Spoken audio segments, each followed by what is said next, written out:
Allez, bonjour, c'est parti pour un nouveau numéro de Ça vaut le coup, l'émission qui donne du sens à votre épargne, ici chez vous, sur Boursorama.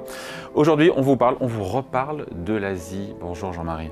Bonjour David. Jean-Marie Marcadel, directeur général de SinSicap AM. Donc l'Asie, mais l'Asie sans la Chine. Juste un petit mot quand même sur la Chine, même si on va voir que voilà, c'est l'Asie hors Chine.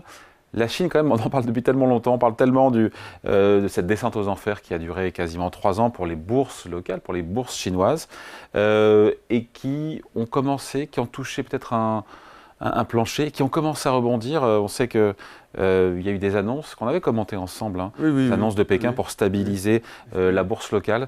Ça produit des effets. C'est un petit peu passé inaperçu, mais depuis le début du mois de février, MSCI China, il est pratiquement à plus 10%, c'est-à-dire que c'est pratiquement le meilleur marché, mieux que le Nasdaq. Par rapport au point bas ou depuis le début de l'année? Par rapport c'est pratiquement les points bas, parce qu'on avait fait un mois de janvier qui n'était pas très bon, et donc on a rebondi d'une dizaine de pourcents. Et sur le mois de février, c'est vrai qu'on ne s'en rend pas compte, mais c'est pratiquement le meilleur marché, mieux que le Nasdaq qui a fait la une récemment.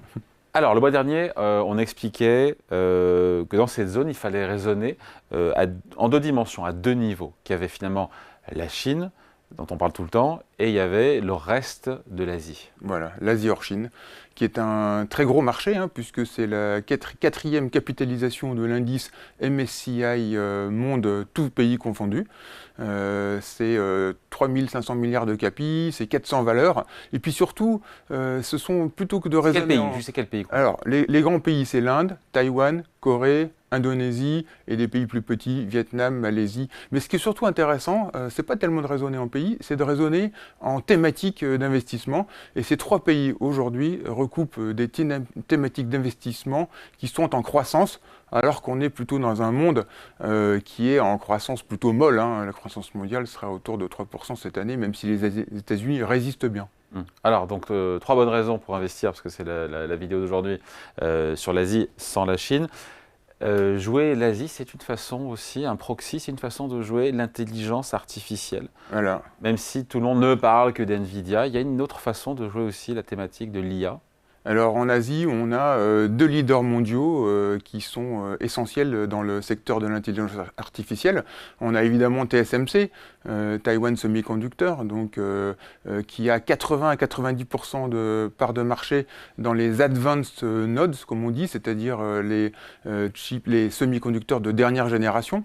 80 à 90% de part de marché, et notamment sur ces semi-conducteurs qui sont très utilisés dans l'intelligence artificielle, avec évidemment leurs clients principaux qui sont Nvidia et AMD notamment.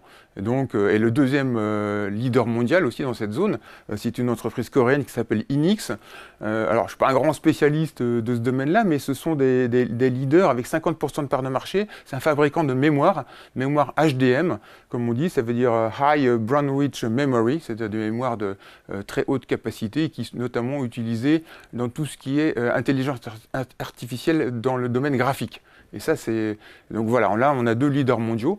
Et qui pèsent dans le poids, entre guillemets, des actions asiatiques. Alors, effectivement, c'est une très bonne question. Ce qui est très intéressant, c'est que dans l'Asie hors Chine, la techno, au sens large, c'est presque 40%. Donc on est sur une thématique de croissance, notamment liée à l'intelligence artificielle, qui fait que commencer. Il y a plusieurs études. Si on va se promener sur Internet, on va voir les projections dans le domaine de l'investissement en intelligence artificielle. En fait, on a compris qu'on est juste au tout début, quoi, d'un cycle qui va être énorme. Donc jouer l'Asie, c'est une façon de jouer cette thématique du développement de l'intelligence artificielle. Autre bonne raison de jouer l'Asie, la consommation. La consommation dans cette zone, elle est indépendante de la consommation de ce qui se passe dans le reste du monde, notamment l'Europe et l'Amérique. Et tout à fait, parce que là, on est par exemple trois pays qui sont l'Inde, l'Indonésie et le Vietnam. Avec ces trois pays, on a presque 2 milliards d'individus, avec des démographies qui sont très dynamiques, une croissance économique très soutenue, et donc des valeurs de consommation domestiques qui sont indépendants de la conjoncture internationale. Donc là, on a beaucoup de valeurs de distribution physique et aussi par Internet, de magasins de vêtements, etc., etc. Enfin, il y a énormément de sujets, il y a plein de valeurs. Certaines sont un petit peu chères, mais globalement, ça reste tout à fait raisonnable par rapport justement à ce développement de cette consommation, de cette classe moyenne. Consommation décorrélée, encore une fois, de ce qui se passe ailleurs dans le monde. Voilà, c'est une classe moyenne qui émerge, qui est énorme et qui va consommer quoi qu'il arrive dans le reste du monde. Donc c'est le deuxième thème justement qui permet de s'immuniser de cette croissance mondiale qui est un petit peu faiblarde en ce moment. Et puis, troisième et dernière bonne raison de jouer l'Asie sans la Chine, c'est qu'on peut aussi indirectement jouer un peu la Chine. C'est ça.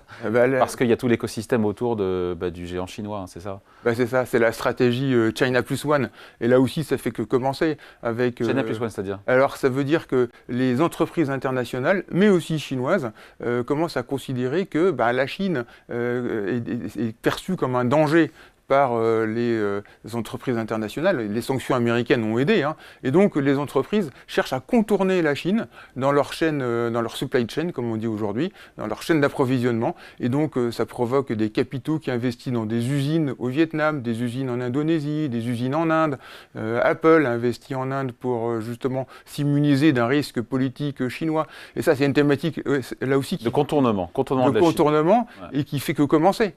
Et donc les investisseurs, les capitaux, c'est des capitaux chinois aussi, parce que les entreprises chinoises n'ont pas envie forcément d'être pénalisées par des sanctions politiques, donc investissent aussi au Vietnam, des entreprises japonaises, européennes, américaines, justement pour contourner la Chine dans la chaîne de valeur internationale. Ouais, sachant que si Donald Trump est élu, dans son programme, on rappelle qu'il y a des droits de douane à hauteur de 60% sur les produits chinois. D'où le China Plus One encore plus pertinent.